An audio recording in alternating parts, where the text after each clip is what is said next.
Boa noite pra você. Eu sei que vai ter muita gente que vai ter vergonha de falar na câmera face a face pra quem quer que esteja assistindo o vídeo. Mas, né, quem tem coragem não tem vergonha de mostrar a porra da cara, e eu não tenho vergonha de mostrar o meu. Eu tenho que mostrar do mesmo jeito pra mostrar minha indignação.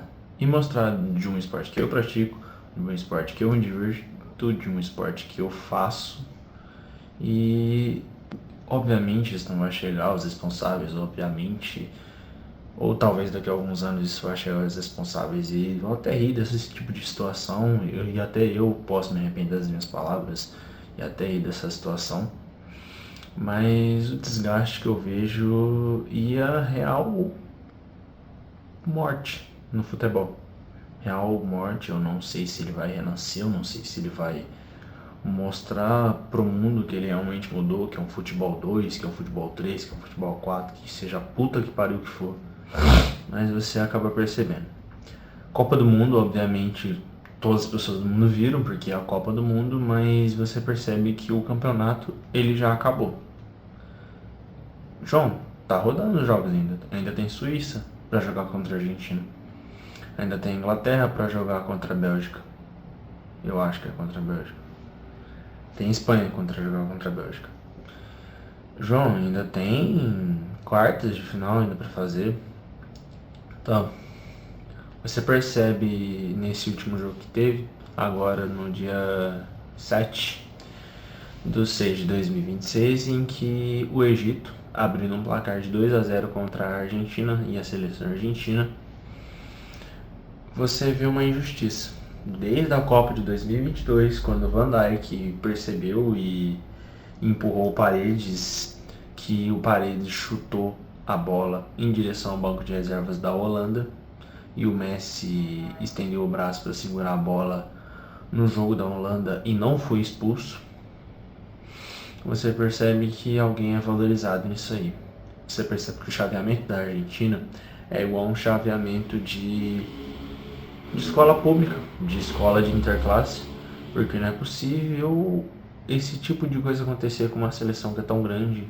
E você percebe que é uma seleção muito grande, e percebe que até os adversários que são mais pequenos, adversários que realmente não vão dar trabalho, eles dão a vida, eles dão suor, e eles fazem a Argentina e as outras seleções em geral passarem sufoco. Você percebe os resultados, você percebe as coisas que vão acontecer, você já prevê. Né? Que nem no ano passado, que teve a Copa do Mundo de Clubes da FIFA, que foi inclusive sediada nos Estados Unidos, e todo mundo esperando um oponente à altura, um oponente novo, algo que vai surpreender, mas foi o Chelsea. O Chelsea ganhou o campeonato e foda-se, ninguém ligou. Tinha clubes inteiros brasileiros ganhando pra cima de clubes europeus de lavada, ou até com um placar muito mais alto que o normal. Mas eu não sei se é decisão do VAR, não sei se é decisão de um árbitro, não sei se é decisão da diretoria. Mas você percebe que é um esporte que você ama, que você aprecia, você acha que vai ser justo, mas por algum motivo tem alguém que está sendo valorizado ali, tem alguém que está sendo modificado, tem alguém que tá tendo o resultado modificado, seja por bem ou por mal. E querendo ou não, você acaba perdendo a esperança. Você vê que é um futebol diferente. Acabou a geração antiga, acabou totalmente. Por isso que eu considero uma morte do futebol. Pode ser outro esporte, pode ser outra categoria. A Premier League pode ter fudido com tudo o que o esporte acabou representando de uns anos para cá, seja esquema tático, seja a criatividade, seja outras coisas que são realmente uma originalidade do futebol, e não só você pegar e você chutar uma bola e você convencer que seus jogadores têm que ser cada vez mais fortes, mais resistentes, para poder fazer um tic-tac mais eficiente, ou fazer um controle de bola mais eficiente. E isso também se reflete na seleção brasileira. Panelinhas da Premier League, jogadores extremamente superestimados. E eu não tô falando, não ganham um real com futebol. Eu não vou falar que tal jogador tem que fazer isso ou tal jogador tem que fazer aquilo, mas é um exemplo que um fã do esporte, que gosta do esporte, vê e espera isso dos jogadores, espera isso da comissão técnica, espera isso de um certo amadurecimento do futebol, mas você percebe que não existe.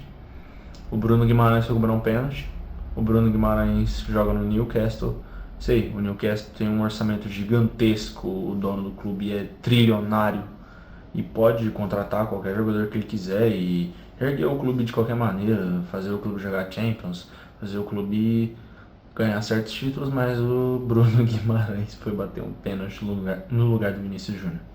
Vinícius Júnior que já ganhou Champions, que joga no Real Madrid, que realmente faz boas decisões de pênalti no clube do Real Madrid e algumas boas decisões de pênalti na seleção brasileira, e ele realmente jogou, o Vinícius Júnior realmente jogou uma boa Copa e realmente se dedicou, porém você acaba percebendo que não adianta de porra nenhuma. Não adianta de porra nenhuma, o Bruno Guimarães é horrível batendo pênalti, é uma pereba batendo pênalti.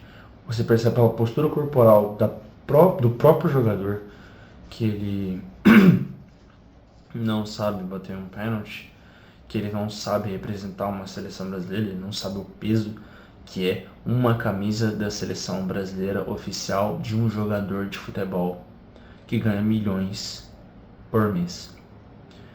Eu não vou ficar com inveja, não vou ficar possesso, porque já aconteceu. Já acabou praticamente o campeonato. Provavelmente a Argentina vai ganhar de novo, assim como ganhou em 2022, de maneira roubada, extremamente roubada. E é isso. Voltando de uma maneira mais recuperada para comentar sobre tudo, né? Tudo que acabou virando futebol.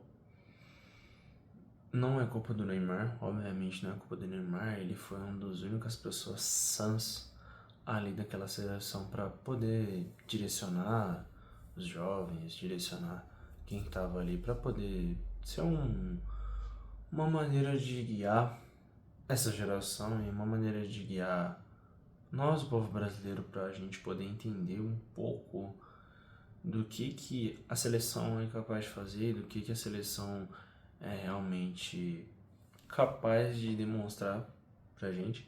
Demonstrou bem no começo, entre aspas, né? Um empate contra o Marrocos, mas de alguma forma já tinha acabado antes do próprio jogo contra a Noruega.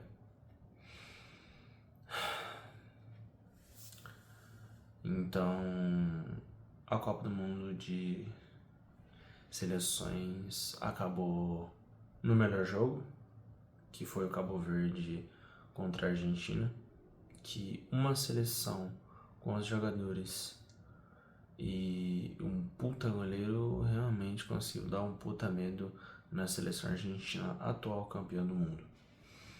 E você percebe, com o melhor gol da Copa, obviamente, no meio do jogo, você percebe que vira um roteiro, vira só uma série, vira uma sitcom, vira algo que vai ser previsível, porque obviamente a Argentina vai ganhar, porque o árbitro teve que fazer isso, senão ele ia perder o emprego ou alguma coisa relacionada, porque qualquer toque mínimo de átomo no Messi vai acarretar num pênalti e realmente é chato. Você vê, não é um problema do Messi, o Messi é um puta jogador. Ele vai se aposentar também com o Neymar, com o Cristiano Ronaldo, que infelizmente perdeu contra a Espanha. Ele é um puta jogador, o Messi, mas você vê que a seleção argentina vai ficar na soberba, vai ficar numa posição de soberania ou até mesmo superestimação muito grande por conta da Copa do Mundo de 2022. E o que eu tenho a dizer com isso?